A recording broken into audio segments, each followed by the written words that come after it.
I have this question for you this morning. What does Thanksgiving look like? I know it's not much of an opening. It doesn't really tell a story or anything like that. It's probably been used 1,000 times already. But beyond the Norman Rockwell painting, beyond the dressings on the table and the possibility of getting out a Christmas tree and lighting it up and decorating and those kind of things, what is the activity and what does Thanksgiving in a person and in a life look like? It's maybe not the most creative, but it is to the point. Because it's what I want us to think about this morning. And I was told that I should keep it to the point this morning so that people can get on with their Thanksgiving family gatherings and such. But what does Thanksgiving look like? I think at one level there's something to do with attitude. When we think of what is Thanksgiving, attitude would point us to a demeanor, I suppose. I can have a thankful attitude or I can have a complaining attitude. And what's the difference between those two? I mean, what contributes to a thankful attitude? I think a lot of it has to do with receiving things as if you did not expect them. A lot of times we receive kind of expecting that it was going to come. But I think to be thankful is to receive, and that attitude of thanksgiving is to receive in a way that says, oh, I didn't expect that. It's receiving a gift in a way which makes the gift giver the important one. And I think more than anything, that attitude has to do with humility.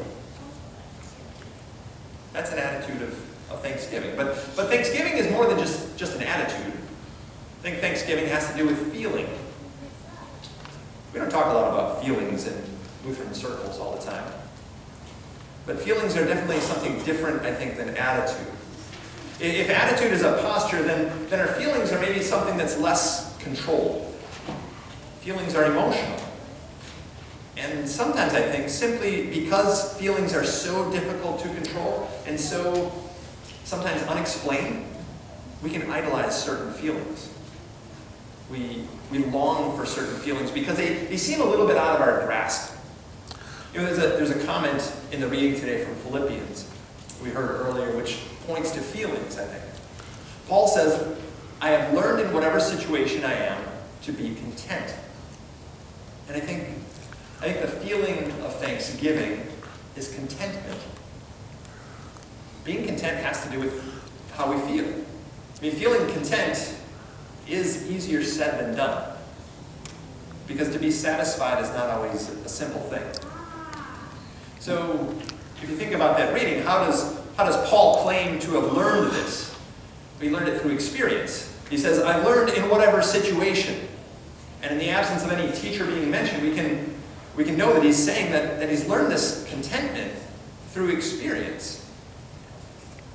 You and I could probably use some experiences which teach us to be content. Our world is really good at creating discontent. Madison Avenue in particular. We're in the thick of advertising for Black Friday and Cyber Monday, and Christmas is right around the corner, so of course people have to buy you gifts. That's what that's all about, right? That's what we're told. Or maybe I need to do some Christmas shopping, and while I'm out, I might as well pick up something for me. There's lots that we want. I mean, you look around at what's advertised and what's put in front of us over and over. There's a lot that we can want, but there's really very little there that we need. And that's the discontent that we wrestle with. But the Christian church actually has a long history of practices which teach us to grow in contentment. Paul learned from experience as he suffered hardship and success in his efforts as a missionary. And he mentions both. He mentions the good and the bad. It's not just about suffering, but it is that mix of sometimes things work well and sometimes they don't. And likewise, throughout the past 2,000 years, other followers of Jesus have sought to learn to be content by coupling those two. And oftentimes, for Christians in similar settings to ours, where most of our needs are met for us, it's building in those practices of going without. Fasting, periods of silence, solitude, giving, tithing. These things, they shape us as disciples because we learn what it is to be content when that's coupled with all the things that fill our needs. And we learn that we can go without some wants. See, contentment does have to do with feelings, and we can't control feelings, but we can learn through experience. And we can shape ourselves through the experiences even that we give ourselves. We can't actually learn to be content without experiences that show us what it is to be content. We need those.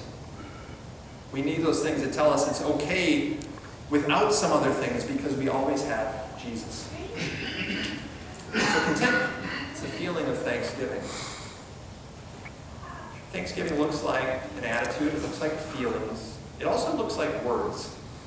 And this one we all understand right away, because this is the one we practice most often, and it's easiest to sort of teach our kids and people around us. Because how do you let somebody know that you're thankful? You tell them. You say, thank you. Sometimes meaning what you say is secondary. We just have to say the words, because if we don't say the words, we look rude and selfish, and then that's just not good. But are the words thank you all that's really necessary in what we say? No. I mean, you chuckled at my comment already, because you know that it takes more than just the words. But the words are important. And we can say thank you in more words than just using those two. Thanks can shape all of our words. And if you think about that, you can ask the question, well, what does thankful speech sound like? How do I know what that's all about? How is thankful speech characterized? I would say this. It's characterized by grace.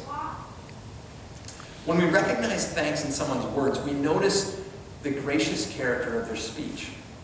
We hear sentences and conversation which are grace-filled.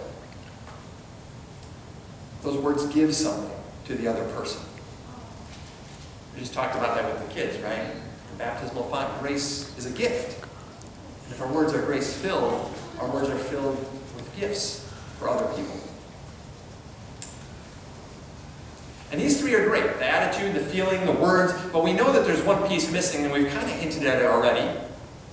Because they're not a full definition of thanksgiving or an expression of thanksgiving without action.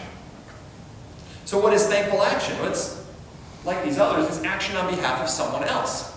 It's doing good for others. It's doing things not for myself, but for the people around me. So thanks in action means serving. It sounds simple, but getting service right is actually a little bit tricky, and it takes some discernment, and sometimes it takes practice. One of my favorite proverbs says this: whoever blesses his neighbor with a loud voice rising early in the morning will be counted as cursing. Or you might say something like, spray painting the words thank you across your neighbor's house. It will not be received as the message you intend. Thanksgiving in action will serve, and it'll be received by the other person as something that they recognize as a gift. Now look at the list. Attitude, shown in humility. Our Thanksgiving feelings lived out in contentment. Our Thanksgiving words are grace-filled, and our Thanksgiving action is one of serving. You have a model for Thanksgiving who fits each of these. And you've seen all of these in one life already. Humility, contentment, grace, service. Because these words, these actions, these activities describe your God. These words describe the one who took on flesh in order to live here in this world, in your world. Because these words remind us of Jesus, who suffered and died and rose for us. These words should bring to mind Jesus, who, though he was in the form of God, did not count equality with God something to be grasped, but emptied himself. Taking the form of a servant, being born in the likeness of men, and being found in human form, he humbled himself by becoming obedient to the point of death, even death on a cross. Humility, contentment, grace-filled, serving. This is Jesus. So what does Thanksgiving look like? Well, it looks like Jesus. And because of Jesus, you have much to be thankful for. So give thanks today. Take on a Thanksgiving attitude and have Thanksgiving in your feelings. Practice Thanksgiving in your words and show Thanksgiving in your actions. In fact, don't just do this today. but let your life look like thanksgiving every day. Let people see thanksgiving in you. Let your thanksgiving be shaped by humility and contentment and grace and service. And let people see Jesus in you.